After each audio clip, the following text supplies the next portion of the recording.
प्रायोजक हैं cancer healer centre, new beginning. Faraz Kidwai, ऐसे सैकड़ों लोग होंगे हिंदू मुसलमान जो कि होली मनाते हैं और बहुत ही सौहार्द से मनाते हैं, लेकिन ये बात भी सच है, ऐसे ही रहने वाले हो। लेकिन ये बात भी सच है कि कई लोग होली के दिन या किसी और त्योहार के दिन गड़बड़ी मचाने की भी कोशिश करते हैं। इस बात को भी नकारा नहीं जा सकता कि नसरल्ला के मरने के बाद कश्मीर में क्या हुआ, हमने सड़कों पे क्या देखा, दिल्ली में यहाँ पर जुलूस निकाले गए, मऊ में क्या हुआ उसकी तो चर्चा हमने कर ही ली है। और ऐसी घटना दोबारा ना हो उसको लेकर के एक अगर प्रिकॉशन लेना पुलिस का काम नहीं, क्या सरकार का काम नहीं है? लोगों को वार्न कर देना कि भाई ऐसा भी हो सकता है, आप सुरक्षित रहें, सतर्क रहें। देखिए पद्मजा जी, आप बिल्कुल सही बोल रही हैं और हर जगह ये कुछ एलिमेंट्स होते हैं, हर जगह, हर सोसाइटी में, हर सेगमेंट में जो कुछ ना कुछ डिस्टर्बेंस करने की कोशिश करते हैं। शिवम त्यागी जी का अगर आप अभी डिबेट सुनिएगा तो सारिका जी से जब वो डिस्कशन कर रहे थे तो कम से कम 200 बार उन्होंने मुसलमान मुसलमान मुसलमान मुसलमान, इतना मतलब इतनी नफरत। बोलो मुसलमान मुसलमान हिंदुस्तान के नागरिक है भाई, बात करेंगे तो क्या दिक्कत है? ओह माय गॉड, की बात कर रहा हूं उनकी, सुनिए, अपने भाइयों की बात ना करूं मैं? सुनिए सुनिए सुनिए सुनिए सुनिए, अब क्या है कि अभी क्या भाई मुसलमान इस देश का हिस्सा है, बात करना गुनाह हो जाएगा क्या? मुसलमान बोल दिया तो मतलब क्या मेरा गला काट दोगे? गजब बात हो गई। अरे आपका पॉइंट क्या? आप करो हिंदू हिंदू 500 बार करो, मुझे कोई दिक्कत नहीं है भाई आप मेरे। अब देखिए प्रॉब्लम कहां आती है। प्रॉब्लम वहां आती है पद्मजा जी, जब किसी प्रदेश के मुखिया, मैं खाली उत्तर प्रदेश की बात नहीं कर रहा हूं, या किसी भी आप कह सकती हैं कि संवैधानिक पद पे बैठा हुआ व्यक्ति अगर ऐसी बातें करे तो कावड़ यात्रा तो हम निकालने देंगे। लोगों ने कहा दंगा हो जाएगा, हमने कहा एक बार आर पार हो ही जाए, देखा जाएगा। सूबे का मुख्यमंत्री बोल रहा है कि कुछ लोगों ने कहा दंगा हो जाएगा, हमने कहा एक बार आर पार हो ही जाए, देखा जाएगा जो होगा। तो जब सूबे के मुख्यमंत्री ये बोलेंगे तो एडमिनिस्ट्रेशन के लोग जो सीनियर लेवल पर बैठे हुए हैं उनको क्या मैसेज मिलेगा? और आपको मैं एक बात बताऊं, माननीय मुख्यमंत्री जी ने भी 1-1.5 साल पहले एग्जैक्टली यही स्टेटमेंट दिया था कि साल में 52 बार जुमे आते हैं। अब मैं आपको सिर्फ एक चीज कोट करूंगा बस, क्योंकि शिवम त्यागी जी ने नहीं, पर आप कहना क्या चाह रहे हैं? जो योगी आदित्यनाथ ने बोला और जो अनुज चौधरी ने बोला और होली का आपका क्या पॉइंट क्या है? मेरा मैं एक बार फिर से दोहरा दूं कि अनुज चौधरी ने पूरा कहा क्या है। जिसको खेलनी है वो बाहर निकले, जिसमें कैपेसिटी हो वो बाहर निकले। तो उन्होंने ये भी लोगों को कहा है कि भाई आप निकलिए, पर अगर आपको खेलना हो, अगर आप में कैपेसिटी हो रंग डालने की और रंग डलवाने की। देखिए पद्मजा जी, उसका इन्फ्रेंस है, उसके ऊपर तो पूरी किताब लिखी जा सकती है, लेकिन मेरा पॉइंट ये है जो आप बोल रहे हैं। सर हमारे पास 5 मिनट है तो आप थोड़ा जल्दी में बता दीजिए। हाँ जी, मेरा पॉइंट ये है कि जब किसी सूबे का मुखिया ये बोलेगा कि किसी ने कहा दंगा हो जाए, मैंने कहा एक बार हो जाए, आर पार देखा जाएगा तो जो होगा, तो उसका मैसेज जो डाउन द लाइन जाता है वो बहुत अच्छा नहीं जाता है। सिर्फ एक बात कह के मैं अपनी बात खत्म कर दूंगा। शिवम त्यागी जी आपके एक आइडियोलॉग थे, मेरे पास ये किताब है, मैं कोई फर्जी बातें कभी नहीं करता हूं। इसके ये आरएसएस के ऊपर किताब लिखी हुई, इसके पेज नंबर 244 पर लिखा हुआ है, जो स्टेटमेंट मैं बोलने जा रहा हूं उसका हवाला है द टाइम्स ऑफ इंडिया 15 नवंबर 1990।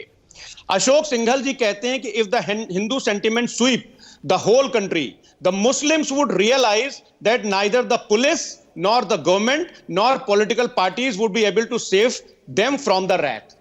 तो जब इनके आइडियोलॉग्स की यही आइडियोलॉजी है तो वही आइडियोलॉजी शिवम त्यागी जी की होगी, वही उस सीओ की होगी और वही बाकी लोगों की होगी। मैं सिर्फ इतना कहना चाहता हूं। अच्छा, तो क्या प्यार से रहे हर्षवर्धन जी, बट आर पार की लड़ाई मतलब थोड़ा डरा ही रहे कि दब के रहो होली के दिन। तो नहीं, मुझे लगता है हर दंगाई को डर के रहना चाहिए।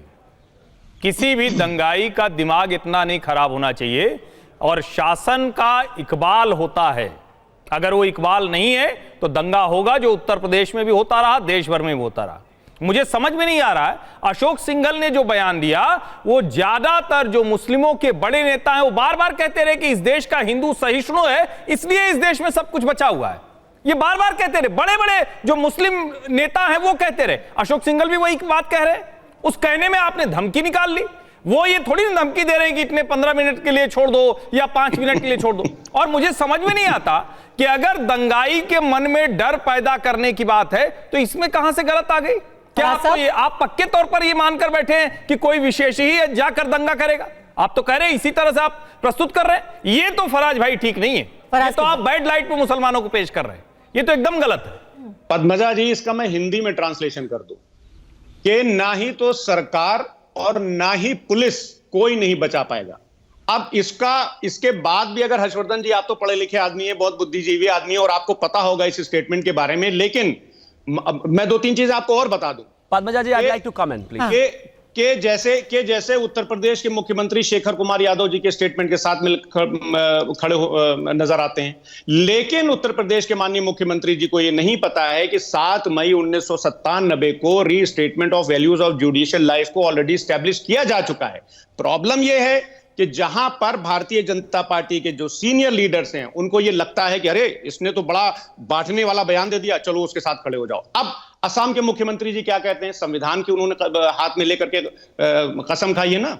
गिरिराज सिंह क्या बोलते हैं कि अगर कोई, लेकिन कमाल है, होली अच्छे से मने उसको छोड़कर अब आप बयानों पर जाएंगे, तब तो बड़ा बयानों संकट पर है। तो तब तो किस बयान का संदर्भ है ना राज भाई, हर एक का रेफरेंस है ना, बिना रेफरेंस के तो कोई स्टेटमेंट बात की नहीं जा सकती। अच्छा, तो पद्मजा जी 10 सेकंड मुसलमानों की वजह से होते हैं, इसका क्या रेफरेंस है? कंगना रनौत कहती हैं कि किसान आंदोलन, अरे पर फराज साहब, सिर्फ मुसलमानों को ही नहीं बोला गया है। शुरुआत में ये बोला गया कि अगर कोई जबरदस्ती किसी पर रंग डालेगा तो उसके ऊपर भी कार्रवाई होगी, कोई बदतमीजी करेगा उस पर कार्रवाई होगी। पर अगर आप इसको लेकर के बहुत सेंसिटिव हैं तो आप भी थोड़ा बच के रहिए।